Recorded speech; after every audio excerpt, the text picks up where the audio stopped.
For the last 2 years, the Friday Night Funkin community has grown insanely quickly, almost too quickly for its own good. And unfortunately, the growth of this community being so quick has led to a great deal of controversies. To be honest, I'm sick and tired of people in this community almost bragging about how many controversial figures we have here. First off, no, stop talking about how this community has so many bad guys, because it leads to other people generalizing that every modder in the community is a bad person. And second of all, other video game communities have controversial people in them as well. FNF isn't a cool special exception. For every weirdo like Amor Ultra, Speed, and Ash in the FNF fandom, there are also other controversial people in other communities, such as Minecraft, with people like Lionmaker, Skydoes Minecraft, and Dream. What I'm trying to say is, one of the reasons why this community has so much drama surrounding it is due to the fact that the people in the fandom are physically unable to understand how to correctly view a controversy. Never, ever, just jump to conclusions when dealing with a controversy between two different people. You have to always analyze both sides of the argument. That's one of the main reasons why I made a video on blue skies, because I knew people would immediately jump onto the blue hate train without properly reading into some of the pretty valid counter-arguments. Plus, I hate it when people treat modders getting cancelled like it's a game, like they're betting on which modder is going to have their lives ruined next. It's disgusting. I believe it's perfectly fine to hate other people, but please be informed about the situation and understand everything about it before making your judgment. And that brings us to Revie. The controversy surrounding Revie began at the beginning of 2022, but ultimately concluded in August of the same year, and public opinion of her shifted significantly throughout that time. Almost everyone outright despised her due to the nature of the accusations, but eventually the hatred simmered down and people became more level-headed with how they were to judge Revie, with new information coming to light which somewhat proved aspects of her innocence. But before we get into it, I'd like to give the obligatory "don't harass anyone" mentioned in this video. I'm only making this video this long after the controversy because all of the evidence that would ever come out has come out now, but still, even though this controversy is essentially over, still don't go and send death threats, dox people, whatever. Just utilize basic common sense. Also, comment your thoughts down below and tell me if I've missed anything about this situation. So allow me to tell you the story of Revie's fall from grace, and how new evidence and the passage of time has allowed her to be revived? I don't know, the pun sounded funny, but it's probably inaccurate given the circumstances, so let's just go.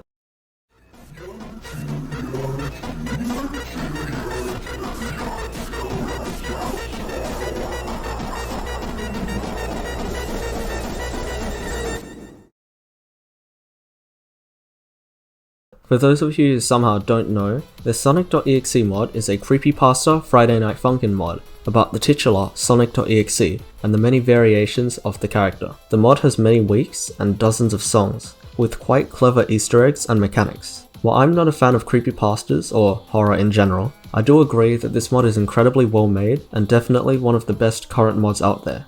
Revie was a member of the sonic.exe mod team, and the owner of one of the characters in the mod, Faker.exe, as well as being the director of the mod for some time in 2021. From what I can tell, the whole controversy was sparked by a Twitter thread posted by a user named FalseCow. FalseCow apparently was an avid member of the sonic.exe community for a very long time, and was therefore very familiar with many notable figures in the fandom, such as Revie herself. I tell you more about FalseCow, but I seriously can't find anything more about them because they've deleted all of their social media accounts. Luckily, the handy dandy Wayback Machine has allowed me to trace back all the way to this Twitter thread where FalseCow accuses Revie of grooming 2 minors. The thread begins with FalseCow showing Discord DMs between themselves and Revie, where Revie is explaining her side of the story about the first of the grooming situations, which revolves around doing ERP or erotic roleplay with a 16-year-old, despite Revie being 18 at the time. Revie explains that what the other person, Kubi and she had done was only regular roleplay, not ERP. But Kubi had decided to screenshot the roleplay DMs just in case they needed to hold Revie accountable, which Revie only knew about because Kubi accidentally sent the screenshots to Revie via DMs. Revie continues to affirm that the roleplay was completely non-sexual, and even provides her own screenshots of DMs with Kubi, in which Revie is concerned about going along with any ERP due to the age difference. But Kubi says that it's okay because they're not being themselves, and that Kubi has done ERP with other friends before.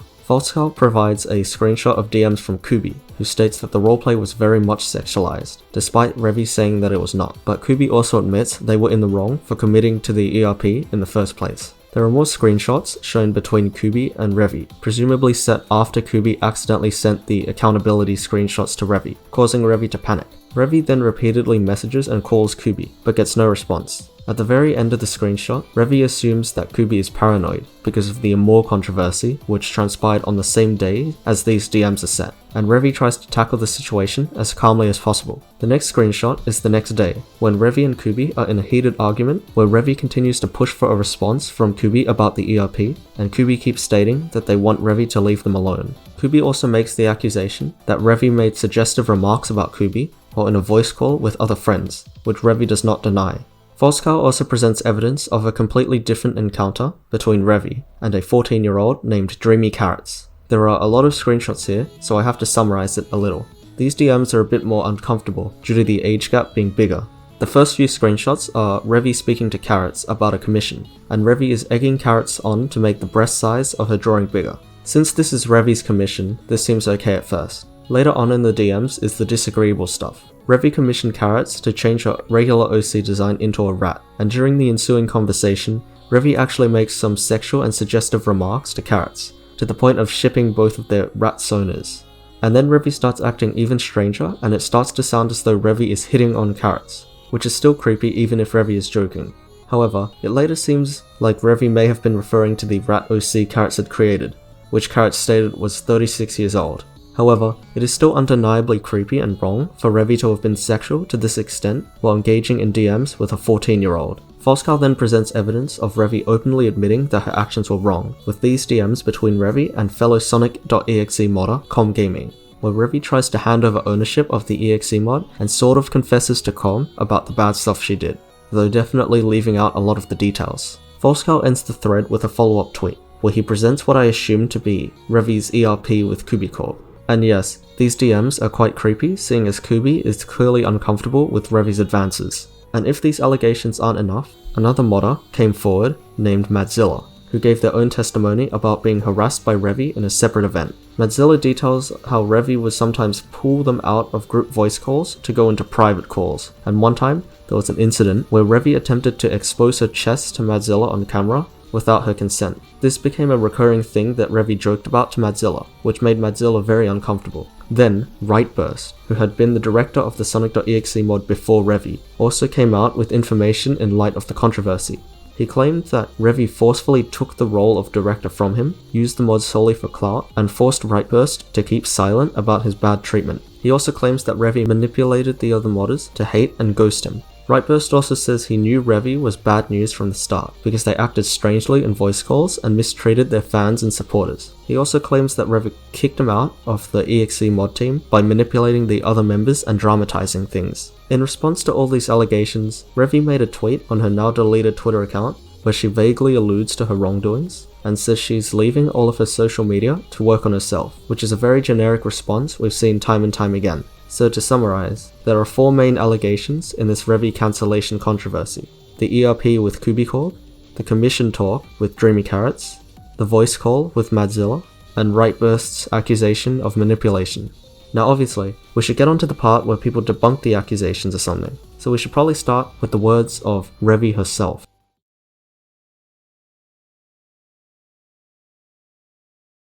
On January 15th, Revie posted a twitlonger where she addresses Rightburst's testimony about manipulation. She does this by explaining her own personal experiences with Rightburst and how he was actually the problematic one. I will read some of it here. First of all, I did not even join the team before I suggested having my EXE in the mod. I spoke with Rightburst about this inclusion, him saying the team did not want it so at the time, but he personally wanted him in the mod. Weeks of development went by, we struggled to get work done in an organized manner, and also every day there was an argument. 1.5 even got released early and was rushed. I suggested, and notably argued with Rightburst for about an hour, how we should have a development server, instead of doing things in a group DM with only a few team members actually being present, or just in random calls and public servers. There were also times where he was very stubborn about what he wanted the mod to be, rejecting ideas until I or someone else convinced him otherwise. A couple weeks later, on October 14th to 15th, I held an intervention call, telling Rightburst we can't have him be director because the team was close to breaking point. Com felt this way, Ma felt this way, a couple others as well. I can't give screenshots of such because these happened in calls, but it's how I recalled them. He didn't take it well, and started making claims about how I turned the whole thing against him. Everything done was done by a team decision. I didn't manipulate anyone, I asked how they felt. I took their complaints and applied them to the intervention. And Rightburst's stance was, everyone should be doing as the director says, no questions asked. That's how others told me it should go. It is in my belief that a director gives directions and assignments. They aren't the almighty God who says what belongs and what doesn't. Rightburst just saw it as it was his mod, so his rules, his ideas only. He also held us back from completion multiple times by saying he wanted to do certain assignments and never got to them when deadlines came by. Rightburst being kicked off the team was the result of him treating team members like tools and being very passive-aggressive and lying to one of the co-directors. A couple months later, Revie posted some additional testimony in the form of a Google Doc to rebut the allegations presented against her. The Google Doc has since been made private due to backlash, but using the Wayback Machine, I've managed to dredge it back up to an extent. She begins by talking about the ERP with Kubi, and she claims they were doing it for a while several months ago. She reaffirms that she asked Kubi if they were okay with it at first, but Kubi said that they had done stuff like this before. Then on December 16th, Revie proactively went to Kubi to apologize for the ERPing with her. And Revie even acknowledges the age difference being the most problematic aspect of the interactions. And Kubi actually accepts the idea of keeping the ERP between the two of them, and not sharing them with anyone. Keep in mind that this was only 1 week before Kubi proceeded to screenshot the ERP DMs in order to hold Revie accountable. So to be fair, Kubi could have just been paranoid about being caught in a similar situation as Amor. As for the situation with Madzilla, the time when Revie lifted her shirt up in front of a minor in a voice call, Revie claims that she has spoken to and made amends with Madzilla, and Revie also admits that what she did was very inconsiderate to Madzilla. There was also another situation where someone called Mikey claimed that Revie groomed him and sent him thigh pics in 2019, when he was 15 and Revie was 18. Revie swiftly debunks this claim by pointing out the very obvious flaw in his testimony, Revie's age at the time. Revie states that she was born in 2003, which would make her only 16 in 2019. Couple this with other people saying Revie is 18 as of 2021, even the people against her saying this, and Mikey's accusation is rendered completely fabricated. Revie concludes the Google Doc by stating that she has been going to therapy to improve her mental health, and that she has been committed to self-reflection for over 2 months at the time of this Google Doc. She even provides evidence in the form of a doctor's note. So that's Revie's response to the allegations. But naturally, a lot of other people were obviously not inclined to believe the villain of the situation. So of course, we have to talk about a lot of other responses made by a lot of other people in defense of Revie, in one way or another.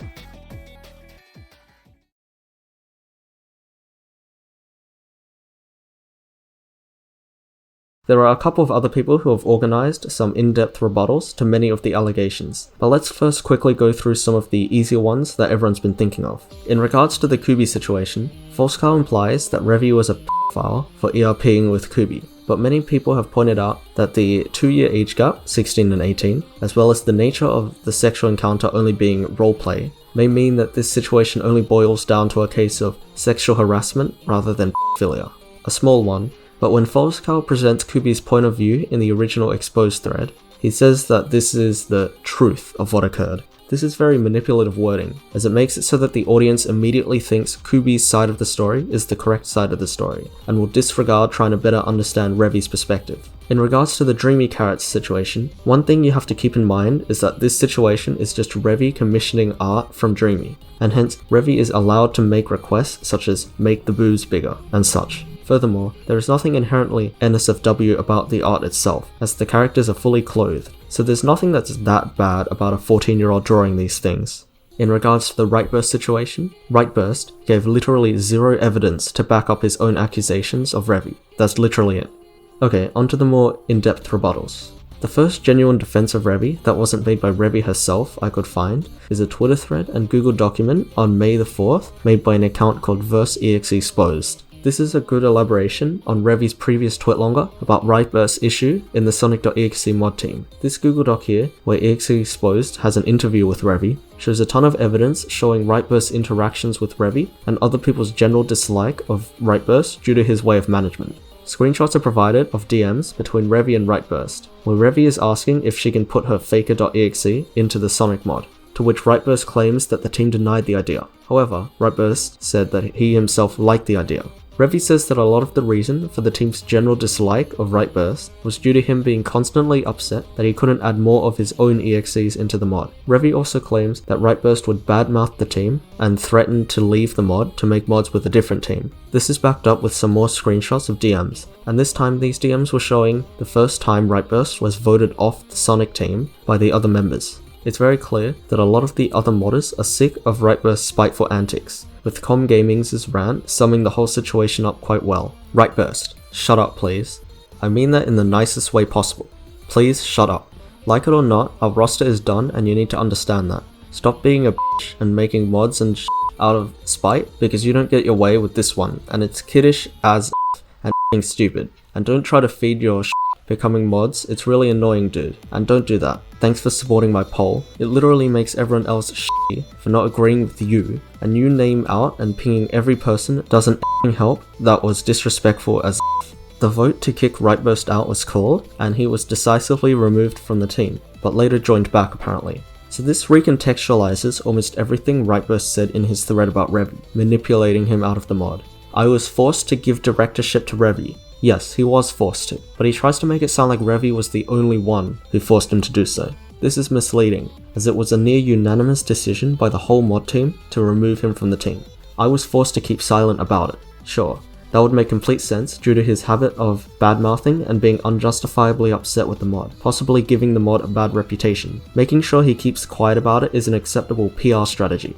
Revie manipulated the team and others into hating me and ghosting me. As said above, this is probably untrue, seeing as the whole team is very open about disliking Rightburst's role in the mod team, with or without manipulation by Revie. While the screenshots are provided by Revie of all people should be taken with a grain of salt, the fact that Rightburst doesn't even attempt to provide any evidence whatsoever is concerning. Another problematic aspect of Rightburst's testimony is that he was around 14 to 15 at the time of the controversy, which is exceptionally young for a person who is handling a team of older teenagers and potentially adults. Furthermore, a young person is open to being manipulated very easily, possibly to turn against Revie, as well as maybe not understanding the importance of evidence in this type of discourse, hence why Rightburst did not provide any sources to back up his own word. But obviously, because this evidence was provided by the accused person, Revie, you should always take it with a grain of salt, since internet evidence can easily be faked. Another point of suspicion as to the validity of the accusations against Revie can be found in a chain of DMs between another sonic.exe dev, Robo,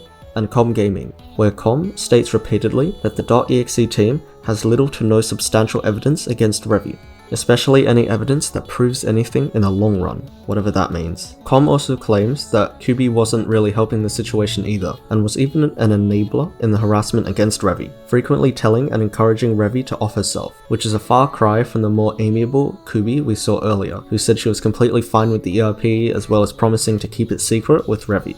And to make sure I've covered all my bases, I'll also mention that a lot of people have made videos trying to debunk the Revie allegations. A channel called Game Reel made a couple of videos about it, a now deleted YouTube channel called Large Lenny made a couple of videos about it, among others. I'll link some of them in the description if you want to see some other people's takes on the topic. So that's a handful of things people have said to debunk or address the accusations against Revie. But let's take a closer look at a specific conflict between Revie and another individual whose name starts with R, and how their turbulent relationship progressed in the months since the controversy began.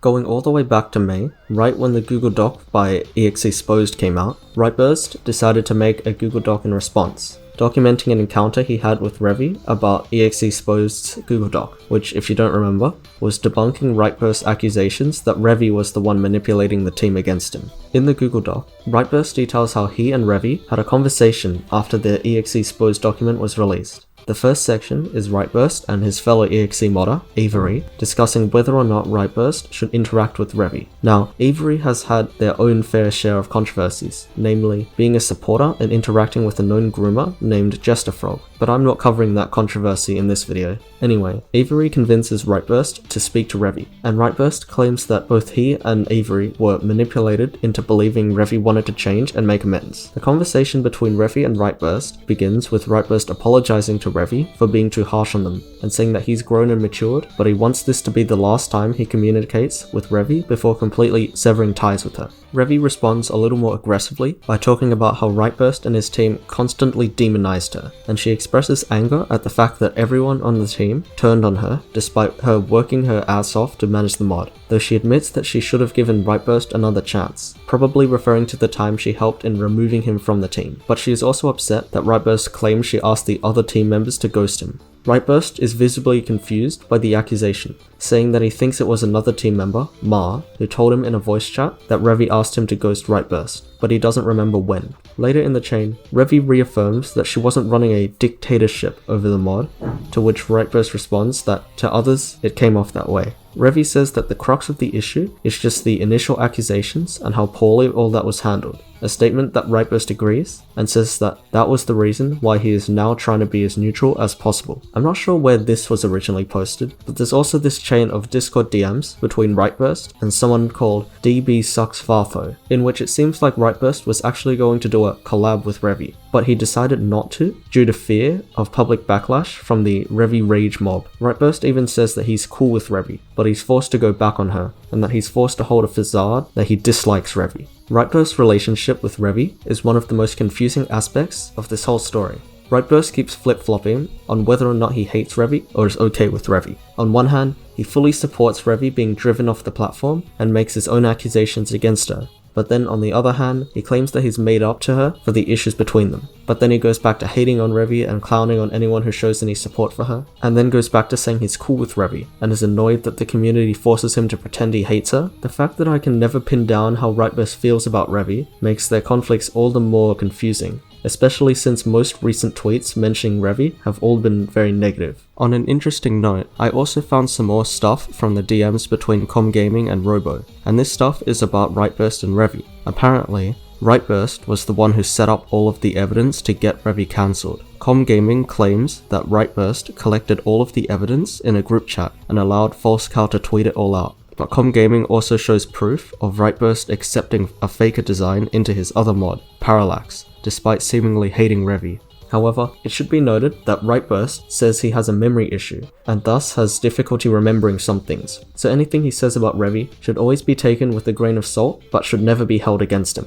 I know that for this whole video, I've actually been pretty positive about Revie, but that's because I've been saving a special segment. There are some insane Revie stans out there, so I'm dedicating an entire segment of this video to show you why their points are very stupid.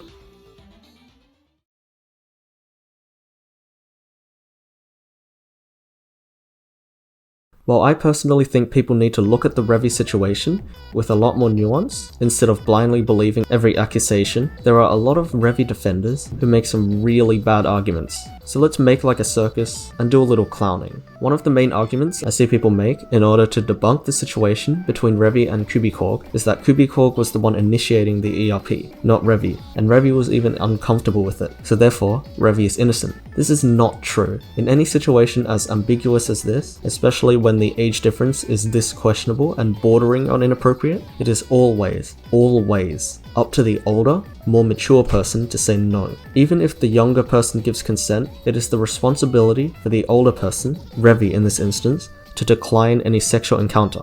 So in reality, it is still Revie's fault, as she had the opportunity to back out and refuse ERP with Kubi, but she didn't take that opportunity. Furthermore, a lot of people like to say that Kubi was the villain of the situation because of trying to screenshot the ERP to essentially blackmail Revie with. But please bear in mind that this blackmail happened right after the Amor controversy, so it's completely justifiable that Kubi would be paranoid of potential child grooming. Furthermore, a lot of grooming victims fail to realize that they are being manipulated until afterwards, which is completely possible in Kubi's case. Also, people really like to bring up some weird dirt on Kubi to try to show that they are the real culprit behind the ERP controversy.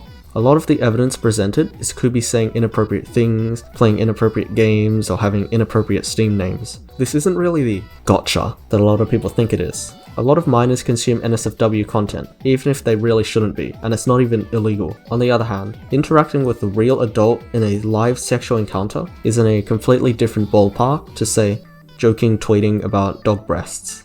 A big issue I see with a lot of Revie defenders' arguments is that they always approach the situation from the angle that Revie is completely innocent and was framed completely by the sonic.exe team. This is objectively false. Revie's admission of her mistakes is evidence enough that she is guilty of at least some of the allegations against her, most notably the Discord grooming and ERP.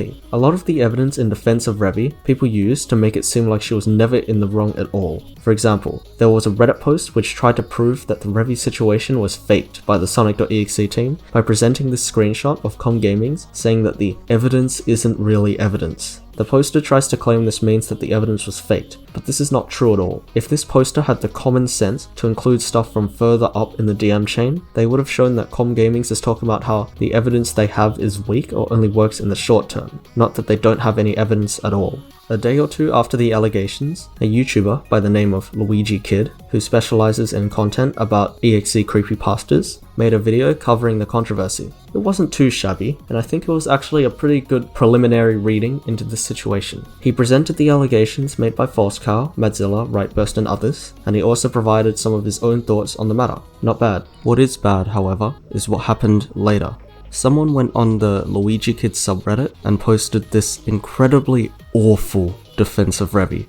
In this post, this poster tries to justify Revie's actions by saying that Discord grooming is enabled by Rule 34 art. He says, and I quote, "I think the internet sort of normalizes/sexualizes underage characters, and then has a breakdown whenever that backfires in the form of grooming. On Rule 34 or any of the mainstream hentai sites, you can find plenty of hentai of characters as they appear in the show.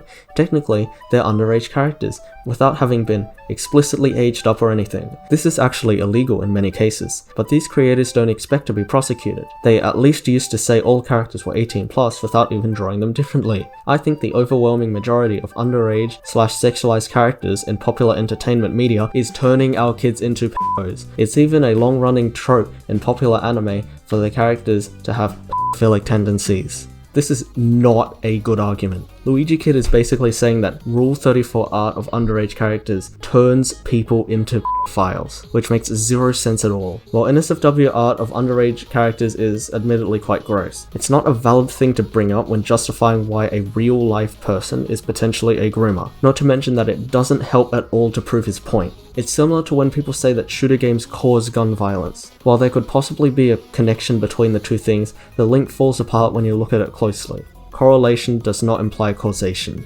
Anyway, the rest of this Reddit post is some stuff about how to prosecute R34 artists, which isn't relevant to anything, so let's end this.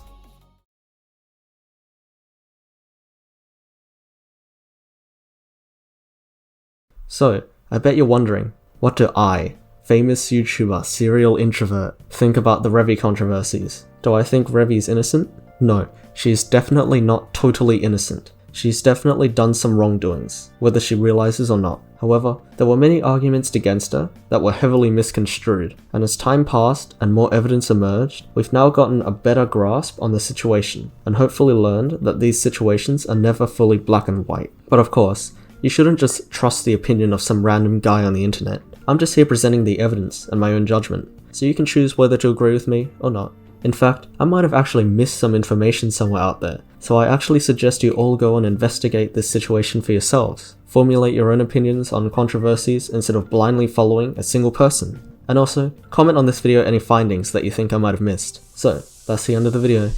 Be sure to like and subscribe and things like that. If you have any topics you want me to cover, tell me in the comments. I would really appreciate it. I also have a Discord server, link in the description. Anyway, see you on the next video.